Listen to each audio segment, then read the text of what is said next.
भगवान को पाइबाटा एते सहज नुहे।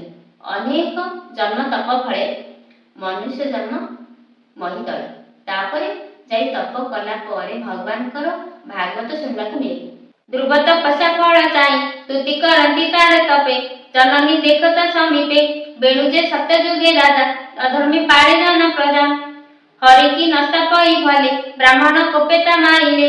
तापरे एही ध्रुव वंश रे बेणु नामक गोटे राजा थिले। ताके कौन कले ना बहुत दुष्ट थिले ध्रुवंग वंश।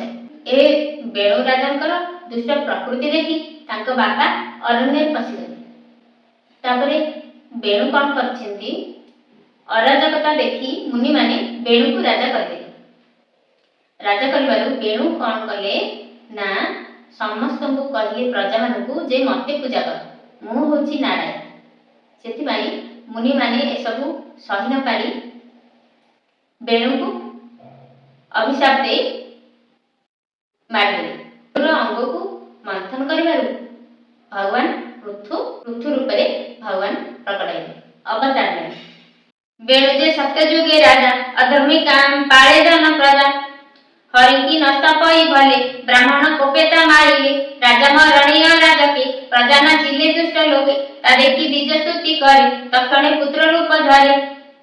हरिजन मिले राजा कूले पृथ्वी दोही बाहु बळे प्रजा को शस्य बीज देले अनेक कष्ट निस्तारिले।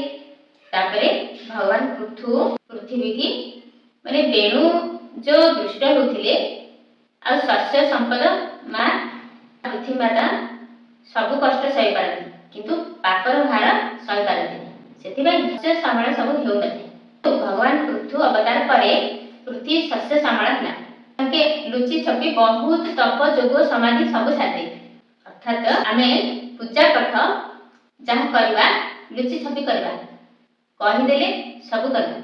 सेति भाई पृथु भगवान लुचि छपी सब धीरे धीरे सब जोग साधना कर सारते। पृथु भगवान लुचि छपी साधु साधना करती भक्ति मुक्ति बाटम अल्प अभिमानी बोलाई न ज्ञानी कोई थाए भट भट जय जगन्नाथ जय जगन्नाथ। अर्थात पृथु भगवान सब प्रकार जोग समाधि साधे नाम रे ए पृथ्वीर नाम पृथु भगवान नाम रे पृथ्वी पड़े। प्रथमे धरणी थिला जे आत्मा रमे जड़वत ताहाको बोलिब पंडित ऋषभ देव अवतार प्रियवतर वंशधर। तापरे ऋषभ अवतार बेणु जे सत्य जुगे राजा अधर्म पाले जने प्रजा हरि की नष्टा पई भले ब्राह्मण कोपेता मारिले। राजा मरणे राजके प्रजा नाचिले दुष्ट लोके ता देखि द्विज स्तुति करे तक्षणे पुत्र रूप धरे। हरिजन मिले राजा कूले पृथ्वी दोही बाहु बळे प्रजा को शस्य बीज देले अनेक कष्ट निस्तारिले। नाभीर गज से अनंत सुवेदी उदरे संभूतम कपटे जड़ रूप धरि सकल जोग साध करी परम हंस मुनि गणी नमति जहार चरणे शांत प्रशांत अंतर्गत अशेष संगरु विमुक्तम। तापरे ऋषभ रूप रे भगवान अवतार नेले। एठार ब्रह्मा देवर्षि नारद कहउछन्ती ऋषभ अवतार विषय पुणी मोहर यज्ञ साळे ऋषभ अवतार रे भगवान ऋषभ देवकर 100 पुत्र थिले। 100 पुत्र को से 9 ऋषि 9 पुत्र नवद्वीपर राजा हेले। तापरे आउ 9 जण विप्र हेले 81 जण ब्राह्मण हेले। ए जगत रे जेते ब्राह्मण ऋषभ देवकर पुत्र ऋषभ अवतारकर एकथा थिला। भरत थिले ताकर ज्येष्ठ पुत्र ऋषभ देवकर पुत्र ज्येष्ठ पुत्र थिले भरत। ताक नाम रे ए भारतर नाम पड़िथिला। भरत नाम रे भारत पड़िथिला। आगे थिला अजनाद नाम थिला। ब्रह्मा नारद आ कोन कहउछन्ती पुणी मोहर यज्ञ साळे सेहु पूजिले अनळे नर शरीर अशशीर सुवर्ण वन जटा धारा सकल वेद यज्ञमय अखिल आत्मा निज देवी तार निशासु वेद तीनी जन्मिले कर्म कांड घेनी। तापरे ब्रह्मा कहउछन्ती एठारे देवर्षि नारद को जे मोर यज्ञशाला रे हयग्रीव नाम रे आको यज्ञ रो अवतार ने।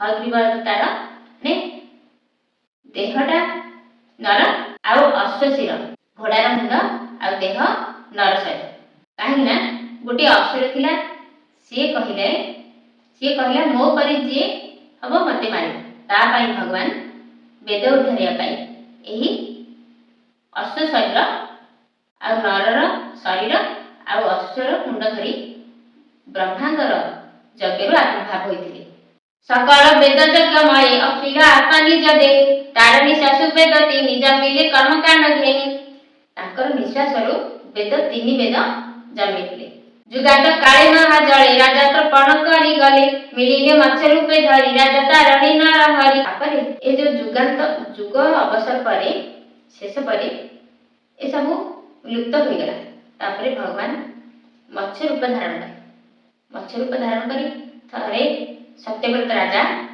सूर्य को जल टेकवा समय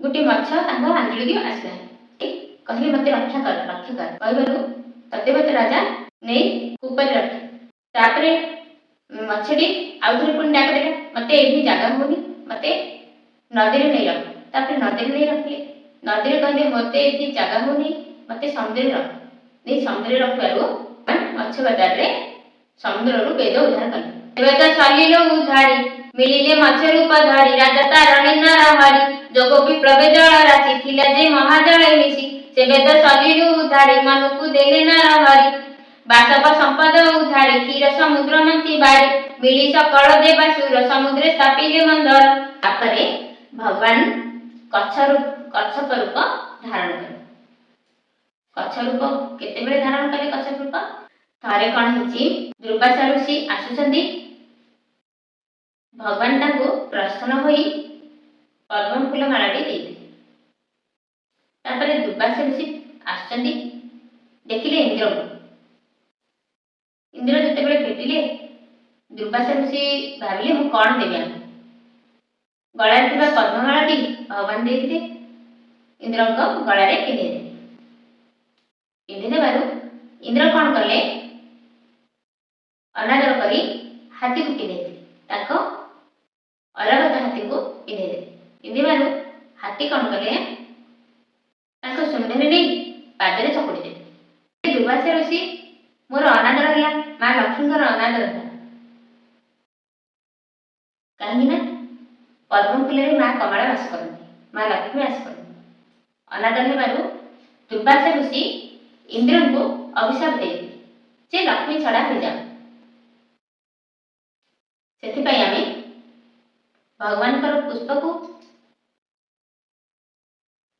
नदी में भसी देवा नचेत तुलसी मूले ढाली एणे तेणे पकईले चकुड़े लक्ष्मी छड़ा हो जाए दुर्वासा ऋषि अभिशाप देवारू इंद्र आसन चलीगला खाया को मिलला ना सब थाई भोजन मिलला ना भगवान को स्तुति कले इंद्र देवता माने जाई भगवान कहले असुर मान सहित बंधुता करी समुद्र मंथन कर सेठी भगवान कच्छप रूप धारण करते कहीं मंदरगिरी आनी क्षीर समुद्र रे रखबारू मंदरगिरी बुड़ीगला तापरे भगवान कच्छप रूप धारण करी मंदरगिरी को धारण करथिले मंदरगिरी धारण करी बासुकी नाग को रज करी लांजपटे देवता मान धरले आउ मुंडपटे असुर मान धरले मंथन कले क्षीर समुद्र मंथन करिबारू भगवान ए मंदरगिरी पर्वत को धरी रखिथिले